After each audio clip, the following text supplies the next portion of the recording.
Hello, podcast world, fellow horticulturists, lovers of plants, gardeners, family, and friends. Welcome to Shrubby Buddies, the podcast, friends with woodies for garden goodies. I'm host Matt Guthrie. And I'm host Tim Fleischer. Coming at you from Central Ohio, Zone 6B. We're just a couple of public horticulturists and certified arborists with experience in education, landscape design, gardening, retail, and wholesale. So grab a drink, polish your pruners, dust off that kneeling pad, and let's get down to business.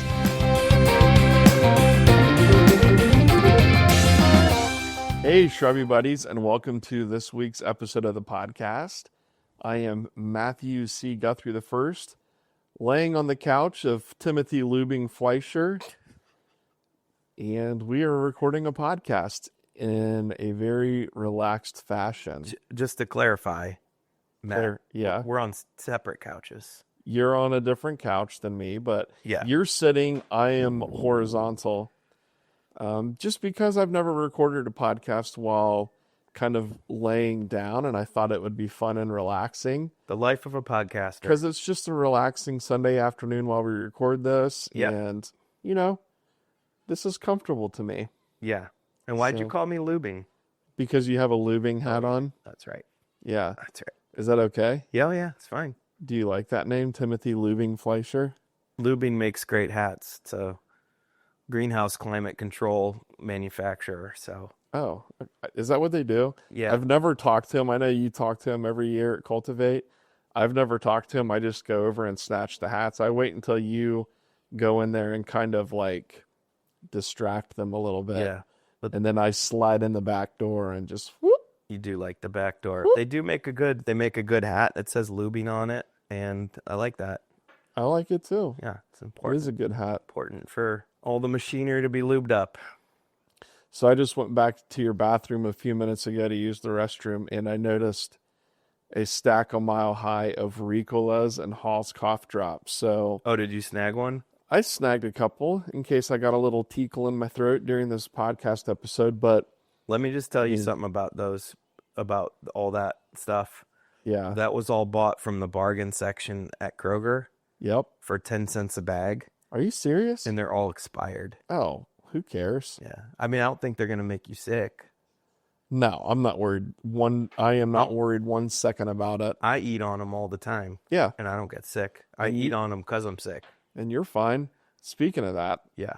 you guys have had one hell of a past, 2 weeks? Yes. Almost 2 weeks? We've got like a bronchial infection running through this house. Just a lot of coughing. Coughing, dry heaving, Hacking. any heaving, No, just hacking and coughing. any diarrheas? No, it's not like the flu. It's just more of like a upper respiratory deal. Ugh. So, Yeah, that's why we didn't record last week, Yeah. too, And because it was just like everyone in your house was sick and just off work and blah. I'm still feeling a little bit grunny. I don't know if you can hear it in my voice. I sound a little gruff today. Yeah, I hear it a little bit. Every once Speak in a of the while devil, you'll hear whoa. me cough. Whoa, that just spiked big time on the old Soundometer. voice meter over here on the computer Yeah. screen. Yeah, so apart from, that, what have you been up to? Finished the Dutchmo greenhouse. Their last was last week. They closed shop. They closed shop on Friday, so 2 days ago. Oh, my. For the season. Have we done a podcast since I went up to Michigan? I don't think we have. No, we haven't. Have we? I was up in Michigan. If we have already talked about that, sorry. But yeah, I went up there for a couple days with Taylor and Addie and hung out and went to the botanical gardens at Historic Barnes Park. I feel like I've already talked about this on the podcast, but went out to eat. It was kind of rainy and crummy up there. The fall color was spectacular. The sugar maples were just popping off. We hit it at prime, like peak color up there for sure. So that was fun. Yeah, other than that, just getting trees in the ground at work. Got to get a few trees removed before I can finish my fall planting. Doing housework. I was out yesterday thinning out some perennials, doing a little work in the flower beds.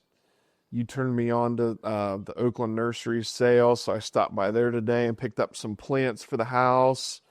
So, yeah, just fall stuff, nothing crazy. Quick question, though. Going back to your trip to Michigan. Yep. One time many years ago in Michigan, you were mucking around by a stream and you got into some quicksand and you lost your shoes. I lost a shoe. Do you ever go by there and think, man, I should go look for my shoe? So I drive by it periodically when I'm up there. So when Tim first got the cabin, we were going up to work on the cabin. So we rented a little at this campground. They had these little they weren't rustic cabins, but they were little cabins with a bathroom in them and place to sleep or whatever. Nothing crazy, some electric and heat. So we rented one of those at this campground, and I was like, it was one evening we were done working at the cabin, and it's like, I'm going to walk down here. It's, the name of the river is Rapid River up there. It's north of Kalkaska. And I walked down to the river and was exploring and stuff. And I got into this peat. I don't know what it was. I stepped on what I thought was dry ground, and it turned out to be, it was quicksand. It was peat. quicksand. Okay, we'll call it quicksand. It was quicksand. And I went immediately knee deep into this stuff, and I had on some hiking shoes, and my reaction to immediately lift my leg up, and I kind of dove forward and threw my leg up real quick, and when I pulled my leg out, my shoe wasn't on the bottom of my foot. It was probably 2 or 3 feet down in the quicksand. So I had to hike back up to the cabin, with only one shoe. Those quicksands preserve things really nicely. So Some someone in the future is going to find your nice shoe, and someday maybe it'll end up in a museum. there's going to be a fossilized North Face hiking shoe discovered in North Central Michigan. Bougie. So, okay, cool. yeah. That's about it though, man. Yeah. All right. Nothing too crazy. Just kind of enjoying fall. We're finally getting these cooler, Love it. rainy fall days we've been waiting for. This weather just energizes me. Even though I'm not feeling great, I just feel better. Yeah, it's definitely nice out. It's refreshing. 50 degrees during the day, 55 maybe. Getting down into the lower 30s at night. It's beautiful. I love it. So, yeah, at work, I've gotten all my plants in the ground. I got the cottage garden that I was working on all season planted up, so I'm excited to see how that evolves over the years. And I got my 4 or 5 trees in the ground that I ordered. I didn't have a whole lot of trees to plant. no. And then, like you said, Megan and I and the kids went to a local nursery yesterday, and they were a local garden center, and they were selling their most everything for 50% off. So we bought all kinds of stuff: some Fothergilla, a bottle brush buckeye, some lime glow junipers, some other perennials, and got that stuff in the ground. We're expanding our beds out front. Yeah, doing a big landscape overhaul out front. Yeah, planted a tree. Got the we got a 3-flower maple. Put that in the ground yesterday morning. So Heck yeah. yeah, we're kind of did phase 1 yesterday, and then we'll do phase 2 this spring. We'll fill in all the gaps with perennials and stuff. So Yeah. just I haven't had a high water bill in a while because I haven't done any projects around the house. So just I need a high water bill. Time for that, right? Yeah. Yeah, I just got done planting some stuff up at my parents'. I went up Friday, took off work, buzzed up Friday night, Halloween day, planted some giant DeGroot spire arborvitae, some big 6 to 7 footers. Nice big root balls on them. And if you know anything about Catawba Island, it's very shallow soiled, lots of limestone. So we got 12 inches in to the dirt, and it was just chunks of limestone, pulling them out. Who was helping you? My dad. Yeah. So, yeah, but we got them. On his birthday? Yeah. Man. Well, no, this was the day after his birthday. Oh, okay. So he came out and helped me. I ended up shaving about 6 or 8 inches off the bottom of those root balls. Just some of those little teeny tiny fibrous roots and stuff to make them a little bit easier to plant and stuff. But yeah, we got them in the ground. They look really good. They're happy. So their perennial garden I did for them earlier this year is coming along. And yeah, looking forward to starting the next year. I'm going to start the shade section in their back around their new patio. And then I have to finish the other half of their front yard with perennials. So that'll be fun. They're lucky to have you. I suppose so. Yeah. Yeah, just trying to help them out. And you're lucky to have them. Absolutely. Matt Guthrie has a wonderful family. And just a happy belated birthday to Mikey, Matt's dad, Mikey. Yeah, Mikey. So Mikey C. Yep. So yeah, other than that, man, that's about it. Well, Cool. I'll tell you something. Tell me. In that opening monologue there, we talked a lot about ongoing projects, Yes. which is kind of what we're going to get into today, is a project that we have coming up. Am I wrong? No, you're not wrong. You're not wrong at all. You're not wrong, Walter. You're just an asshole. Yeah, exactly. So we've got a listener to the podcast, a very devoted listener. Should we say who it is? Yeah. Yeah, Tim's father-in-law, Gary Ehrman, lives up in Perrysburg, Ohio. Last year we did an episode with Gary. Well, on Gary's property, we did a kind of a walk and talk around his prairie. We did it from the little house that he's got that sits on top of the hill there at the prairie. He calls it the little house on the prairie. Anyways, we did an episode with that, and one of our more recent episodes we talked about natives and nativars. And It was the late season pollinator magnets episode. Okay, yeah. So, and that inspired him to redo an area in front of the little house. So all of these prairies, it's all kind of sectioned off, and each section is planted for a grandchild. So each prairie kind of has its own name for one of the grandchildren, and he's got these pollinator beds that are right in front of the little house. They kind of buffer the little house from the main prairie areas that were planted like more prairie-like planting on this hillside.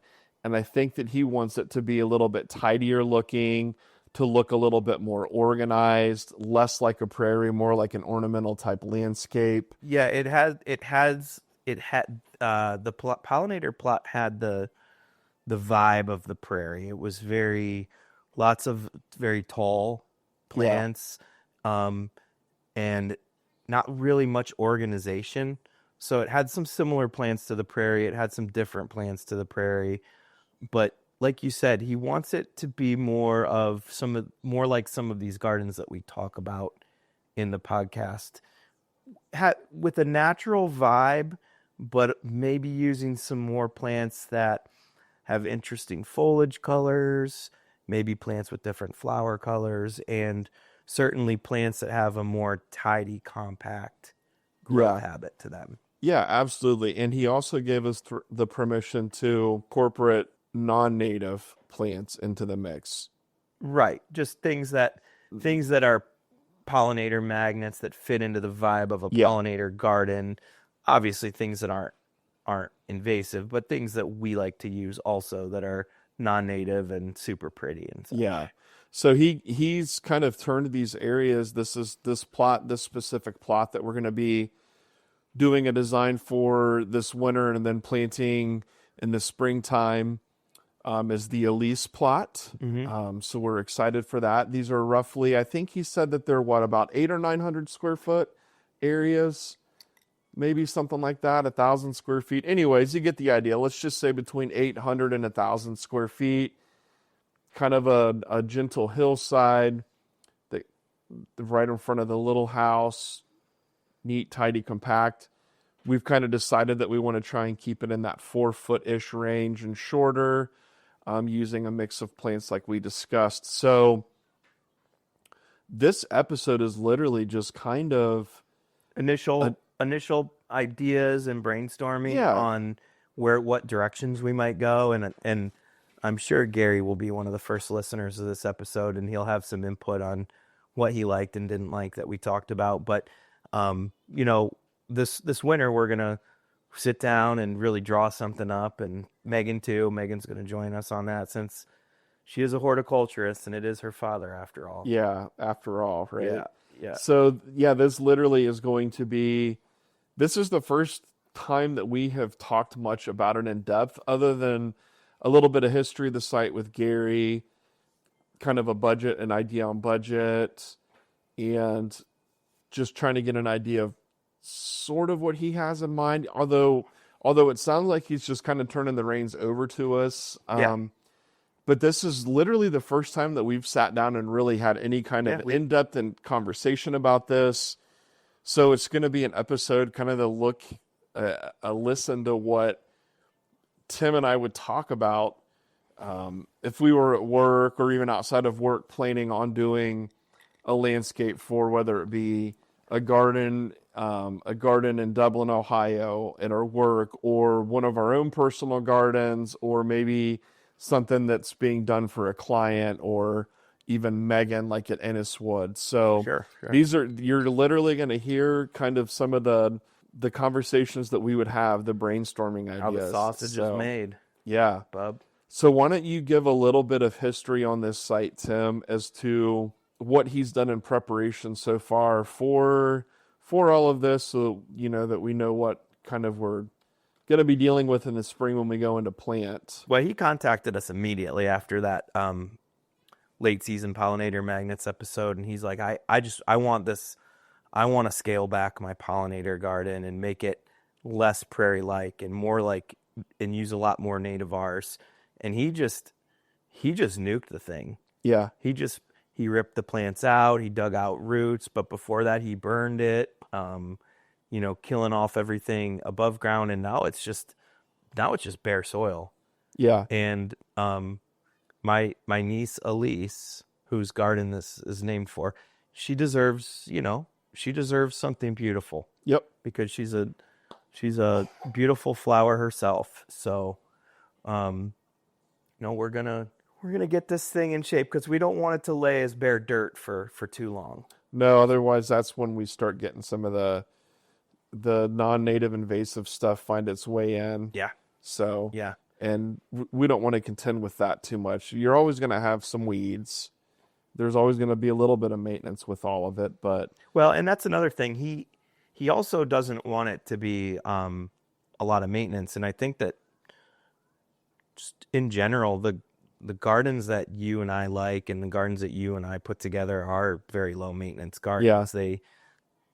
They typically require one big cutback or mow late winter, early spring, but other than that, it's just kind of like set it and forget it. You might get a little weed that pops up through here or there, but right. That's the point, is we're planting stuff that will evolve throughout the season, and then late in the season it has ornamental qualities that we want to leave there. So not a whole lot of deadheading and not a whole lot of maintenance throughout the season. Yeah, and as far as the weeding goes, we like plant density. We've talked so much about it before. So with a design like this, we're obviously going to ignore what the plant tags say, and we're going to go in there and we're going to be mindful of the plants to a certain degree, but we're also not going to follow these rules that people seem to think plants have, that they're supposed to get this big by this big. And right. We're going to go in there and plant this thing nice and dense, so that we can try and... Yeah, if it says 18 to 24 inch spacing, we might be down to like 10 to 14. Yeah. Or 8 to 12 on our spacing. So we want these plants to grow together. We want them to interact with one another. We want them to... eventually, as it matures, completely drown out any kind of potential light penetration that would get to the soil. If light's not getting to the soil, then the weed seed can't germinate, right? So it's less maintenance on that end. And like Tim had alluded to, plants that are going to have interesting seed heads through the season, or flowers all season long, plants that we're not having to go in and cut back because they look like total garbage when they're done doing their thing, but something that literally is going to provide interest from the time the soil starts warming up early in the spring, clear on through the winter time. Something that can kind of stay and hold its place clear on through the winter, cut it back and let it wake back up in the spring. Yeah, and when I hear the term like pollinator garden, I also in my mind include some other pieces of wildlife like birds, for instance. Yeah. I know they're not direct pollinators in the sense that we're talking about, but a garden that pollinators like also tends to benefit birds with certain foods and nesting materials that can be available. And then also, it's not just big, pretty flowers that bees can land on and get nectar from, right? It's also creating a habitat for pollinators, a place where pollinators can live, a place where pollinators can overwinter, and a place where pollinators may like lay their eggs or, complete their life cycle. Yeah. So there's so much more in a pollinator garden than just something that provides nectar. Yeah, absolutely. And the challenge becomes trying to create a pollinator garden, something that's going to have all of these attributes while also remaining attractive all season long. Right. Like it needs to be appealing to the eye, right? It just can't be. A prairie is appealing to the eye, and it's, a very natural thing, which is kind of what he has. But we want something that just looks a little bit more ornamental. Yeah, than prairie the doesn't really wildness have of the prairie. guardrails, and we're going to put up a few little guardrails. Yeah, in here. absolutely. And another thing we need to consider is what style of planting we're going to do, because we were talking before this. There's a few different styles we like. There's a matrix type planting where we have kind of a base layer that kind of holds everything in with pops of color coming up through this base layer. Then we've got Block planting. block planting where we kind of do large blocks of things things together that interact with one another. And then a similar thing like a drift planting where we put like drifts of color throughout that kind of all interact together to create a mosaic, right? Yeah. So what style are we going to go with? And is there any way we can hybridize these different, almost do a little bit of all of those, right? Yeah. So yeah, for sure. I think with, my mind kind of leans towards the matrix type planting initially because I love grass dominated landscapes, and typically these grass dominated landscapes are matrix style plantings. The matrix or the base layer of these matrix style plantings is usually some sort of like an ornamental grass. Doesn't have to be, but typically that's kind of how it's done. But for a pollinator garden, I think that figuring out a way to, the block plantings and the drift plantings probably fit that bill a little bit more so for like a pollinator type habitat than a matrix garden. Well, not that a matrix planting wouldn't provide things for pollinators, but yeah, I'm leaning towards these pockets and these flowing drifts of plants. The garden is kind of a rectangle. Yeah. And it'd be cool to kind of give it a little bit of organic movement by using some drifts of things that kind of weave in and out from one another. Yeah. Rather than using like straight lines and things like that. So yeah, that's where my mind is. So with the block plantings, a lot of times it is going to be kind of straight lines, and with the drifts, it is going to be a little less of that. I mean, I think that there's still some division between the plants, but not quite as blocky and chunky as what you would see like in a traditional block planting. But yeah. Yeah, and Gary had talked about, I know he likes that when we talk about, we often do a river. Yeah. Or a ribbon of something that just kind of runs through the garden, like a big swath of something that's super colorful. And he talked about potentially installing like an arced wooden bridge over something like that to almost make it look like.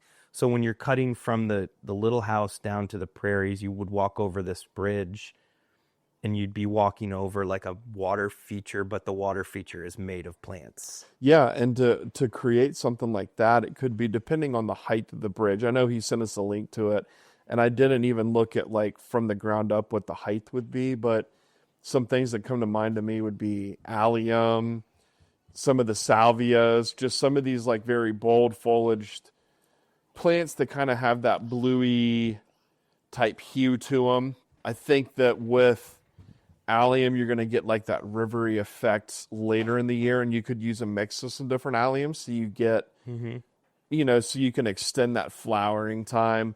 Salvia is going to give you that earlier season, so it may be something where we could try and figure out a way to create this river of color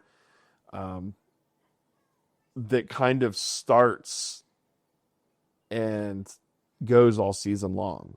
Does that make sense? It does. And the way my brain works when I'm planting a river of something is the river has to be cool colors. Yeah. I don't know for sure. Well, yeah, that's what I was saying, like blues or purple. It's Right. like alliums, the salvias. The salvias, you have caradona, which is one of our favorite.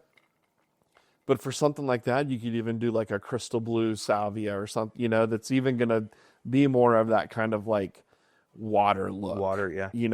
Yeah. The salvia caradona is going to be a that really dark purple, which would still work, but yeah. Well, and that's why maybe having the river be a little dynamic, Yeah. having, like you said, having multiple pieces to it. Yeah. So throughout the season, you've got some color in it, and it's got different shades and tones of the pinks and the blues and the purples. Yeah, for sure. Yeah. Excuse me. Yeah, that was really one of his only requests. And it was kind of like, if you like the idea, great. If not, we can scrap it. But I don't hate that idea, especially giving that as you come out of the little house, that kind of that bridge from there to the prairie is a really cool idea. Yeah. Not that it's hard to walk around the prairie, but I think that if there was like a little path to this bridge, it comes over and then the path out to the prairies, it really will allow people to interact more with this pollinator garden and just kind of really like You could get inside submerge of it. themselves inside of it. Yeah. Right. And I think you can use where the bridge starts and finishes, you can use some different things, some taller things to kind of soften up the corners Yeah. of the structure too. Absolutely. So it almost looks natural. It almost there. kind of disappears into it a little bit. Yeah. Yeah. Man, I'm excited. When you first sent the stuff about the bridge, I was on the fence, but now that we've talked about it more, I really like the idea. It's kind of like the bridge to Terabithia. Yeah, the bridge to Gara Prairie. Gary Prairie. I love it. I don't know. I'm an idiot. So as far as like plants go though, so like what he wants to obviously focus on nativars with a mix of, if we choose non-native perennials, but what are some of the perennials that first come to your mind for this? Like I have things in my mind that I would love to see in it, but I want to hear kind of what. Well, hear me out. I remember the Pollinator garden before he nuked it. And it was a lovely garden, but I do see what he was saying. It was very unruly. Okay. There was a lot of straight species, a lot of big Joe Pye weed, a lot of big ironweed, a lot of big Rudbeckia type things that would grow super tall and then kind of flop over. Yeah. And the one thing he did have going for it is he had so many big things in there. It all helped prop each other up. Sure. But, it was a little big and unruly, and I like that he wants to scale it down a little and put a little bit more nuance into things. So just like off of what it used to be, I think of how great like a Joe Pye weed is and a ironweed is for late season color, for texture in the winter, and how they're pollinator magnets, right? Yeah.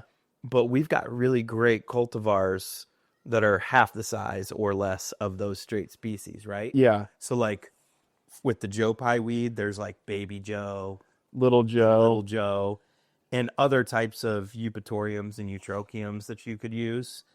And then with like the ironweed, you've got things like Prairie Princess and Southern Cross and Iron Butterfly, Yeah. which would just be like these mounds of purple, Yeah. almost like an aster, Yeah.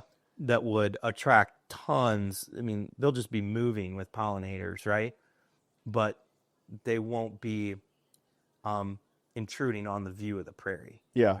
So let's start with that. Let's start with the fall color and work our way back, because it's easy to create these gardens and make them be colorful and pretty like spring and early summer. But the challenge becomes, how do we make these things vibrant and pretty like in the fall? I mean, that's the fun part of it, is figuring it out from the fall. So you mentioned ironweed, the Joe Pye weeds. The Joe Pye weeds aren't going to be necessarily fall flowering, but they're going to have some really pretty structure in the fall, what's left of them, depending on the site. and late season blooming, Yeah. late summer. That there's, I think, opportunity for some Solidago potentially in there. Yeah, Aster, you mentioned Aster. I think that Aster could be. I wouldn't want to go crazy with the Solidago though, because I know there's plenty of that in the prairies. Yeah. And even these cultivars of that can get pretty Yeah. unruly. Yeah, they So- can take areas over. So maybe Something like a little lemon around the bottom.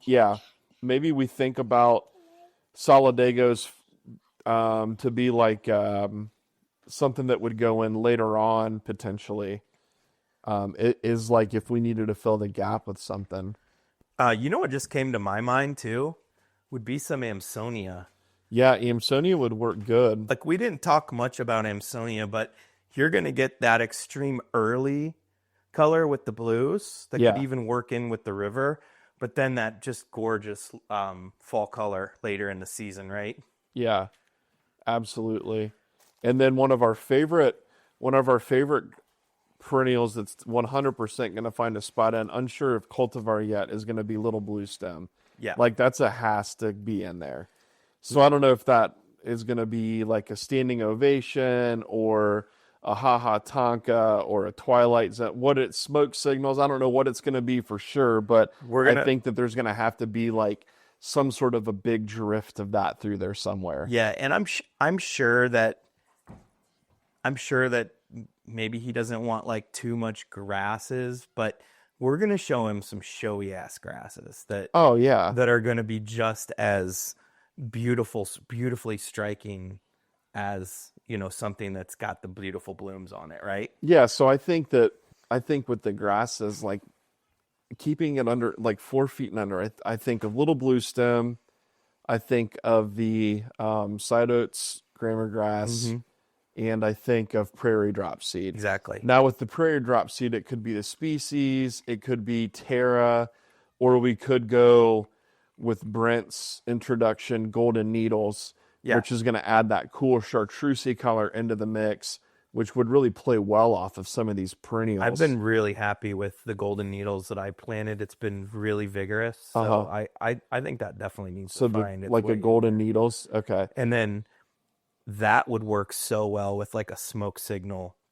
Little Blue Stem, like you mentioned. Yeah. Remember you took me over to Acorn Oh, a dude. few weeks or a month ago back, and that smoke signal was just like a beacon of color. Especially when planted in mass, because of course they've got 100 of them packed in together, but the deep crimson red foliage on those plants is pretty special in the fall time.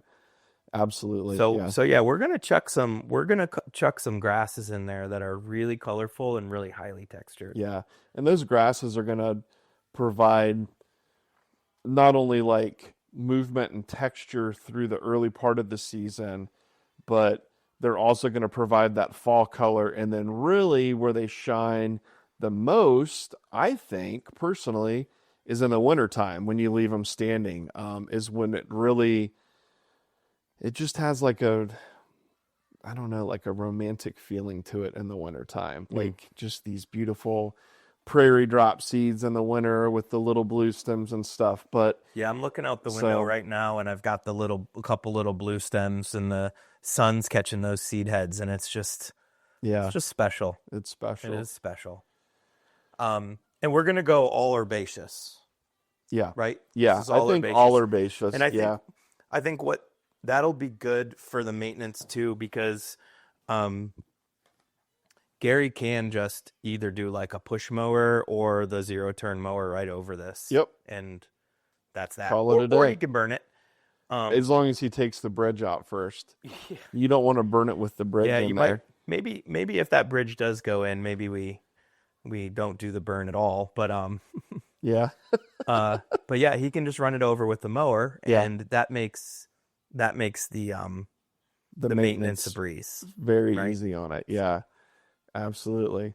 So what are some like summer flowers? We've talked a little bit about like some fall stuff that we would want to see in there, but what would be some summer flowers? There's one that we got for Earth Day one year that we planted, and I've seen some more of it recently, people using it on Instagram, and it's one that I really love, and that's Echinacea tennesseensis Rocky Top. Mm-hmm. I would love to see that in there. And this was one that I think was like threatened in the wild, right? Yes, And yeah, through the Appalachians, I think. but in cultivation, it's actually Yeah. fairly easy to find. But Yeah, and it's beautiful. it is a very nice echinacea. But some of the other echinaceas, like what's the one you love so much? Picabella. Picabella, yeah. Picabella is a nice. It's a much shorter echinacea with really vibrant pink flowers and a nice orange center cone. That it's just very stout, and it gets a very high rating for pollinators too. So, Oh, okay, yeah. Oh, and that's via Mount Cuba's yeah, trials, it right? got the highest score on their trials, which takes into account all kinds of things. But one of the things it takes into account is the amount of pollinators that visited Pollinators. it. And every time you have a nativar and you take away something to have something else, maybe you make a plant shorter, but it takes away something with the flower color or the amount of pollen that's produced, you're going to take away a little bit of value to the pollinator. So it's great when you see one of these cultivars that has very high pollinator value. Yeah. Right? Yeah, So, for sure. yeah, I like that Picabella a lot. And I know it's not the classic pink, but I'm really into the, what's the yellow one I like? The yellow echinacea that looks like, it looks like Pallida, but it's got the yellow. Oh, It'll come to me, and yeah. I'll address When it it comes later, to you, but, address it. the cool thing about the echinaceas is they come in all kinds of different colors. So, Yeah. if we needed like a big, bold, white flower, we've got things like white swan and Powwow white. powwow white. Yeah, so there's some white ones for sure. So with the echinaceas, you've got a lot of options there Yeah. for color. So I think echinaceas will get worked in there, maybe a few different ones. Calumet is one that we talked about. So that's a non-native, lesser catmint. But it is one of the most hardcore pollinators that I know of. It is. Like, there's no other plant that I've seen out there with the pollinators on it like this plant has. Yeah, it's a magnet. And Insane. it's not only that you can see it moving from a distance, but you can hear it. It's so noisy. It has so many pollinators buzzing all over it. So, And I think just like those, I think what we do is rather than planting them together, we just plant individual plants kind of dotted around through the lower half of the border. right. Just kind of popping up through stuff because it's a relatively small plant, but I think it just works well when it's used that way and it's not planted just in mass. Although in mass it looks like a big white cloud, but I agree. it eats And up a lot of real if estate. we were to plant it towards the center, it would just get lost in the shuffle. So Yeah, so I think dotting it amongst some other things, like maybe some of these echinaceas, because it's airy enough that things are allowed to kind of grow up and through it. Allium's another good one that it pairs nice with, so maybe some allium could get worked in there. Another one that we've been loving lately, I believe it's another non-native, is the plum drops sanguisorba, Yeah. which the common name is Burnet, Yeah. Urnet. Yep. And I'm waiting to see like what the world of sanguisorba has to offer, because I love this plant, and this is just this one cultivar plum drops. There's going to be more, right? I would think. I mean, of course, that's another Brent introduction, but gosh, it's got a ton of vigor. It just held up. It holds up so well through the drought and the dry. It's got beautiful golden fall color. I would say it was one of our favorites for 2025. Yeah. Like, I was like looking for places to put this stuff. Like, Yeah, I love it and that much. The little flowers on it are these little like gumdrop looking flowers that kind of just dance up and above everything on these real thin, wiry stems. So like, if you wanted to, you could plant this stuff in with grasses and other things and just let these little plum drops just kind of find their way up and through everything. And yeah, what a spectacular plant. That's definitely going to have to go in for sure. Yeah, I'm just going to want to put some pops of that coming up through everything. Yeah. Sorry, folks, I'm opening a pack of crackers for little Whitney here.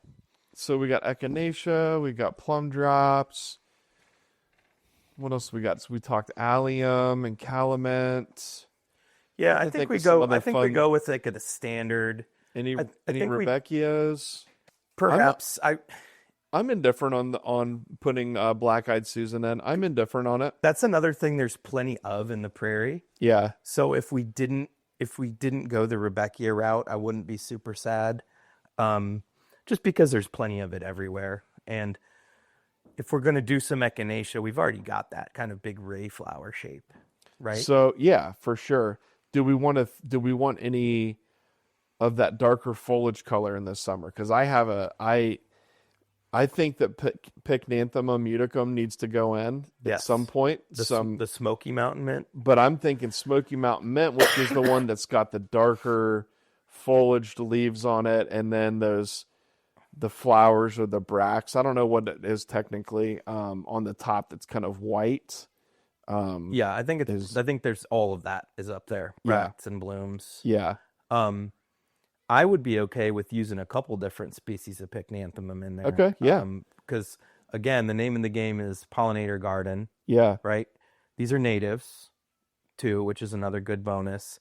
And I have really become a big fan of the Pycnanthemums since that PPA a couple years ago. Hell yeah, you have. We have. Hell yeah, you have. Really nice, strong mint flavor when you rub the leaves too. Not like a cat pea mint, like a good mint flavor, not flavor, but scent. And you know what I've noticed too is it's a really stout plant. Yeah, like it is. It doesn't flop. It holds itself up nice. Yep. I know some people at work, because we got in some plugs that we were growing out of that Smoky Mountain mint, and they came in and we left them in the trays too long, and they were growing up, and they were just competing. 50 plugs were all competing together in this little like shuttle tray of plants, and yeah, they're gonna get leggy when they grow in that way.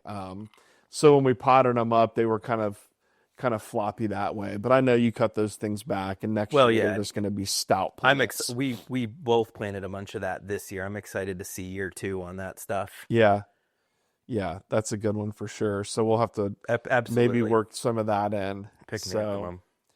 So, what about moving out of like maybe late spring, early summer? What are we thinking? Like salvia comes to mind for me, like we spoke about earlier. Yeah, again, not a native, but we can get some really nice, cool colors in there with the salvia. Bold, like a bold colors too. Yeah, just bright, cool colors, and we did mention Amsonia too, as far as getting some of that really early, like very light blue, muted blue, in there too. Yeah. So, and there's a lot of with the Amsonia. There's some different ways we could go. We could go with that we could do Amsonia hubrichtii or the cultivar butterscotch. And if we felt like when we start putting everything to paper, if we did work Amsonia in, but we wanted to go with something that was a little bit on the smaller side, we could look into potentially doing like a string theory, something that's going to be a little bit more tame in the garden, or even looking at like the blue ice. Right. Something that's going to be really for the front of the border. Yeah, the blue ice is going to be great for the front of the border, very small. It just, what it doesn't have that the string theory and the butterscotch have is the fall color. It's just not as, it's not as vibrant. Yeah. You know? It's not bad, but it's not like Amsonia hubrichtii. But a good tough plant nonetheless. Mm-hmm. Yeah, absolutely. Salvia's penstemons, do you think penstemons should go in there? Well, he does have a lot of penstemon, but I do think maybe a dark foliaged one? I do think, like you said, with the dark foliage, I think that's a really easy way to get some dark foliage. Yeah. Weaving in through that garden just to kind of add some contrast to all the green. Yeah, for sure. Like, Pocahontas is a cultivar. Onyx and Pearls is a cultivar. Huskers Red. Yeah, there's a lot of different dark foliaged penstemons for sure. Yeah. We'll have to get some pops of those in there, or a little planting of those in there someplace. Okay. What about, like, I don't know. I mean, I have never really paid much attention to it, but the peonies, do they bring in any pollinators much?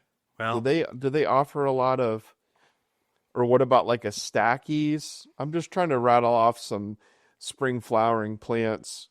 So you'd have like stackies humelo. Perhaps some stackies up towards the front. Yeah. I would say leave the peonies out of it. How did we forget butterfly weed? Oh, because we did. For a summer. We talked about it right before, yeah. For a summer, I think we have to have some butterfly weed in there, whether that be the orange butterfly weed or the yellow, the hello yellow. We do need to have some butterfly weed in there because it'll be a good milkweed that stays small and adds some pops of bright color. But one of the favorite things for some of the family members, a lot of the grandkids and Stacy to do, is look for butterflies. Yeah. So they do have a lot of milkweeds in the prairie, but having some up in that pollinator bed would be fantastic. Yeah, for sure. So butterfly weed. Something else we forgot too would be like early in the year, maybe like a Peter Cottontail yarrow, right? For like a white flower early on in the spring.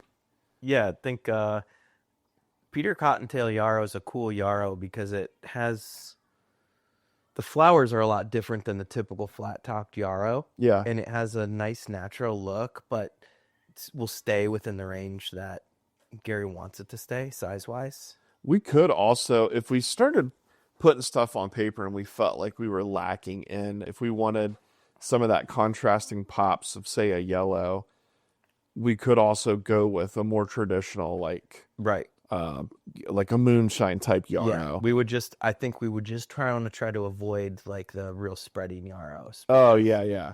We wouldn't want it to become yarrow dominant. Nope. Oh, I get it. I like some pops of yarrow, but once you get yarrow dominant, it starts to look a little yucky almost. Mm-hmm. Well, and that's those like Tutti Frutti series I've noticed and stuff are that way. Yeah. But what was we said maybe some geranium, like a Roseanne or a bloom chocolata or boom chocolata, whatever that's called. Yeah, just to kind of weave its Huggy way Bear. through. Yeah. Huggy Bear's that one that Brent put out. It's like Geranium maculatum. Gets like 2 foot tall, dark foliage, purple flower. Okay. Does it have dark foliage? Okay. Yeah. That does ring a bell. Yeah, dark foliage on that one. Okay. So. You know what just came to my mind, even though we're working back towards spring, would be, did we even say much about asters? We did. We mentioned asters when we were talking about ironweed, but yeah, aster would definitely be one. Yeah, I think there's definitely going to be the need for some aster out there. Although it and ironweed kind of fill the same niche. So yeah, so maybe we pick one of those. And what about, call me crazy, but What about going through there and just randomly popping in some of those like big allium bulbs? Mm-hmm. Well, that's something we didn't talk about is a bulb layer. And I think big allium bulbs could definitely be fun. Mm-hmm. And then also just going old school and just packing in daffodils too. Like finding it doesn't have to be all of these crazy different daffodils, but just finding like 2 or 3 solid daffodils and just loading that area. So early in the spring, you just have this like boom of yellow color. So like in that period of time after it's been mowed, but before things start growing, Yeah. you get this nice like base layer of Yeah. Or maybe, I mean, maybe things start growing. Like maybe you get some basil foliage on your salvias and stackies and things like that. But before it really like kicks into high gear when it's that kind of like lull, like in March, March and April, you'll just get these like this blast of yellow. I love the idea of a base layer of bulbs, and that would be just really easy to implement. Yeah. And the alliums could be neat because they'll provide some pops of height, but then once they're done, they're not going to obstruct your view because they're just kind of erratic throughout the garden, right? Yeah, for sure. And then the last, we're going to end on this note because we're running out of time, but the last perennial I think we should have at least one of in there somewhere is a Baptisia. I don't know which one or anything like that, but I think it'd be cool to have at least like 1 or maybe 2 Baptisia in there. Yeah. Just kind of 1 or 3. 1 or 3, I'd something say. like that. Yeah. Yeah. Well, if you did 2, it'd be like 1 over here and 1 on the other side of the garden, kind of a thing. You know, maybe, offsetting. Maybe like just a really like a fun one. So maybe one with like the typical bluish purple flowers, but a chartreuse foliage, or something that has like the red and yellow flowers, or the purple and white, the solar eclipse or lunar, one of those eclipse. Yeah, that would be cool. So just a fun Baptisia that gives like, hey, I'm a Baptisia. I got these native prairie vibes, but I'm giving off a whole nother like layer of color. Plus the seed heads are cool in the fall. Exactly. So exactly. And Baptisia will spread some, but if you keep this stuff in check, like we've listed a lot of plants. So obviously, like we're going to take this plant list that we're talking about right now, put it on paper, and then we're going to start like dumbing this list down a little bit. But yeah, when you plant these gardens dense enough, like you're not giving that Baptisia room to really spread. Right. So, okay, cool, man. Yeah. So that kind of sums up kind of a very rough. I like it. It's gotten me energized for getting to work on this winter with you and Megan. As far as sitting down with some graph paper and starting to like really put some pencil down on the pad. Yeah, absolutely. Add a little color into it. We can do our thing, and then Gary will be excited. And then next year we're going to order up some plugs and start getting these things in the ground. And before you know it, Elise is going to have a beautiful pollinator garden. Yes, she is. And we will all be able to enjoy it. So. Yeah. Great. Cool. Well, peeps, thanks for joining us this week on the podcast.